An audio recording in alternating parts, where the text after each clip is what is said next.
Hi, everyone. This is Laura Columbus from Attuned Yoga Wellness, and it is February 14th. Happy Valentine's Day.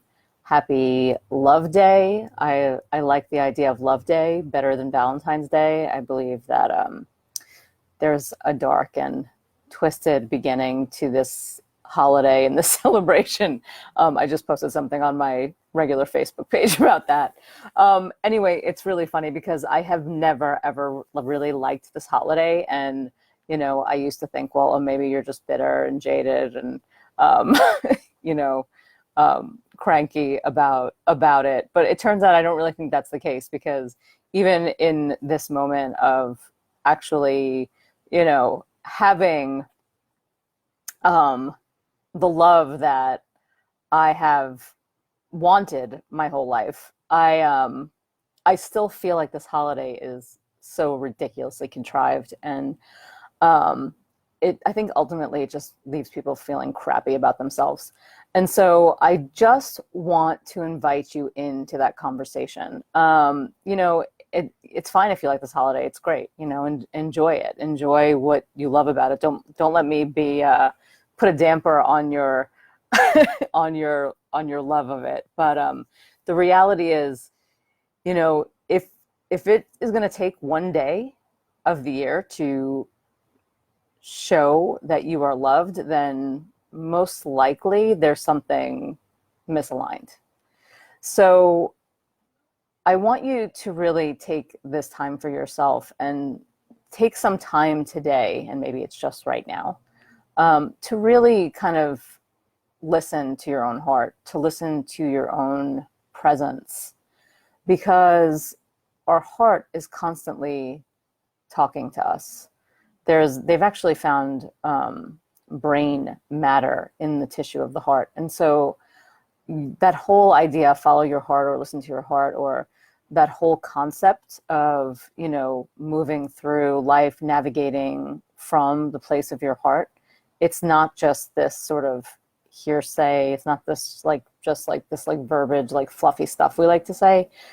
But there is a real wisdom and a real knowing. And there's a wisdom and a knowing not just because there's brain matter in the heart, but because there is a wisdom and a knowing in all of the cells of your being.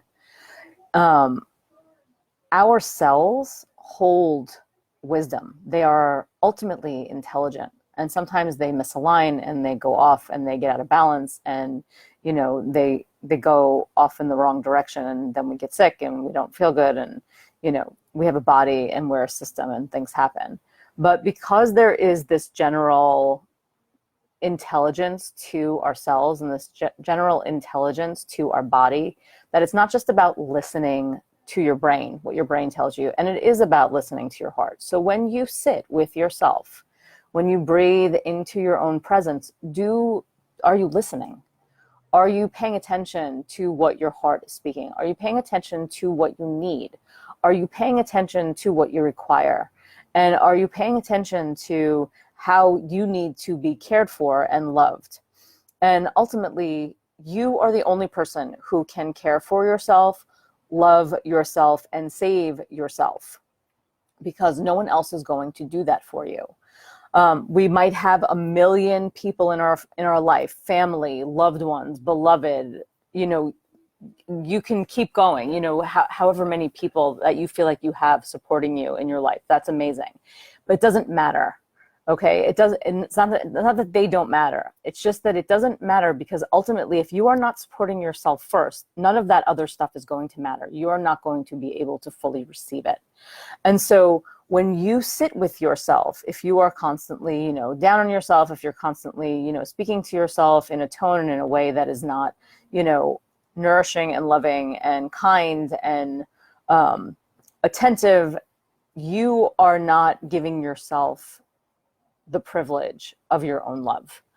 And so, there's this whole concept of the gates of speech. And I just repeated this to my son not that long ago. And there basically, is it truthful? Is it kind? And is it necessary? And it's a great little construct, because it allows you to ask yourself the question, when you start to listen to those conversations that are filtering through your brain, that are moving through your mind, and you start to ask yourself, is it kind? Well, if it's not, and you're putting it out there in the world, you might not, you might think twice. But if you're saying it to yourself, you might not think about it at all. And so I'm asking you to kind of shift that paradigm. Like, the way you speak to the people that you love, the people that are beloved to you, you should not be speaking to yourself any differently.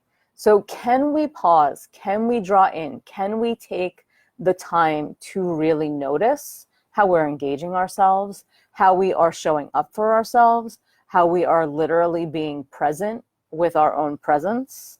And can we give ourselves the privilege of our own time and our own attention? And the self-love business, it's not an easy thing. I can tell you, oh yeah, go ahead, love yourself. And you can be like, okay, well, how am I going to do that? And ultimately it's a practice. And ultimately you can't just sort of paste it on and it's like, okay, I love myself now. But it's this constant noticing those ways that you are not loving yourselves, constantly noticing those conversations that are happening, constantly noticing how you're not showing up for yourself, how you're putting everybody else before you put yourself, how you are, not paying attention to what you need. And it's all these little things that start to add up, how you are literally traumatized by your own shame or your imperfection. And these things, like, we live in this world where it's like we think everything has to be perfect and pretty and nice, and the reality is it's just not. The world is not like that. The world is not wrapped up perfect like a little bow. It's hard. Being alive is hard. Being human is hard. There is struggle, there is challenge, but it's also beautiful and amazing and ecstatic. So can we hold both of those things? And can we honor the fact that we're going to have the fullness of experience and that everything is not going to look just one way?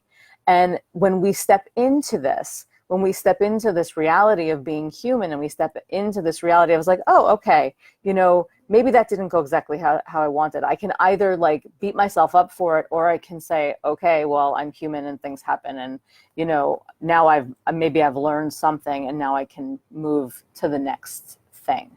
But just giving yourself the space, giving yourself the time to receive yourself, to receive your own heart, to receive your presence, to honor how you're showing up for yourself, and really truly breathing into that. So feel your sitting bones root, feel the exhale anchor, feel the body settle, and then just begin to close your eyes. If you don't like to close your eyes to meditate, it's fine. You can keep them open.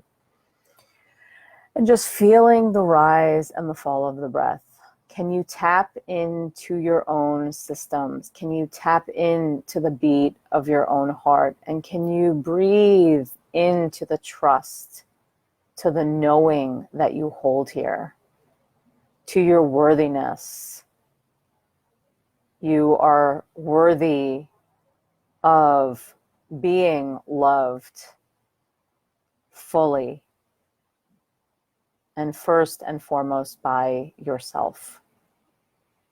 Can you embrace your own presence?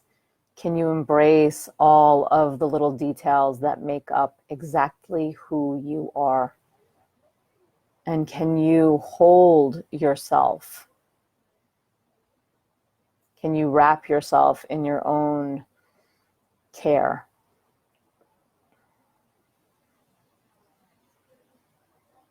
When you wrap yourself in your own care, when you offer yourself your own time and your attention, how does it shift? Because so often we're pulled out in so many different directions that when we pause and we draw back in, we're nourished in a very different way.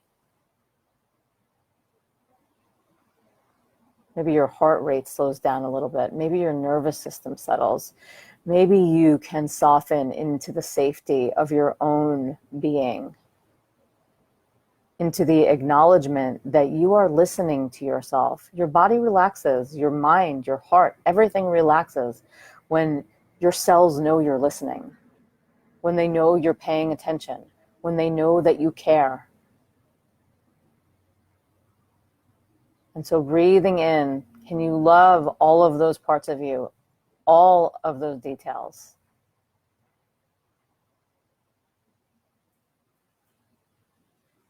Loving your fullness, even the stuff that you don't necessarily really like.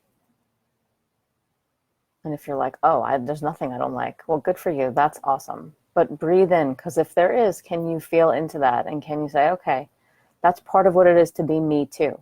And I'm going to hold that. Can you honor your existence? Can you honor your humanity? Can you honor your place in this world and in your life?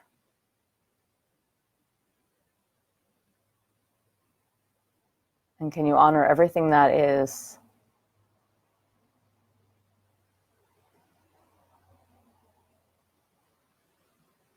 Breathe into the back of your lungs as if you were leaning back into your back body. Feel the breath across the collarbones. Can we find expansion through the center of the chest? When we rely on people outside of ourselves to make us feel loved, then we're missing a huge component. And there's nothing better than being loved. But if we don't receive our own love first, that doesn't feel as good as it could.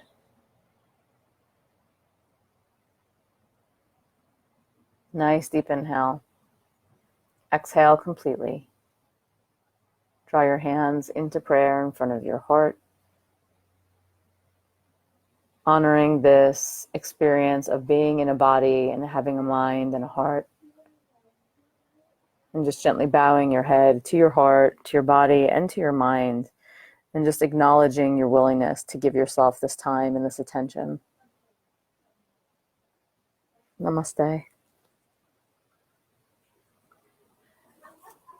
Thank you all so much. I hope you have a great day. I hope you do something sweet for yourself, and I will see you soon. All right, bye. Happy Love Day.